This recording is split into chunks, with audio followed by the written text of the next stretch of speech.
The FDA came out with a warning today against using that anti-malaria drug that President Trump touted at the beginning of this COVID-19 crisis.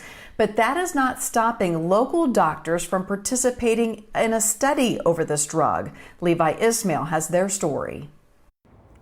Not the easiest name to pronounce, but that hasn't stopped hydroxychloroquine from being one of the most talked about drugs this year. It also happens to be one of the most debated.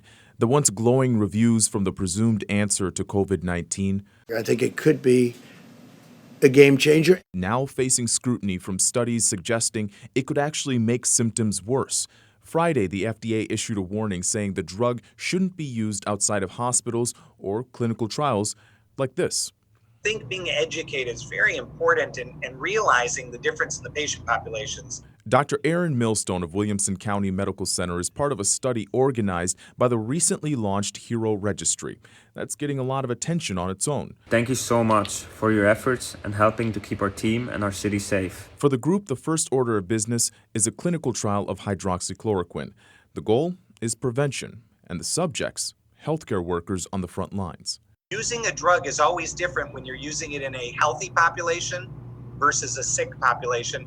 Beginning Monday, more than 15,000 healthcare workers across the country will take part in the trial, taking either a placebo or a dose of the real thing 40% lower than the other studies for the next 30 days. Then it's 30 days off the drug before doctors test to see if it made a difference. It is a well-known drug. It's not an experimental drug.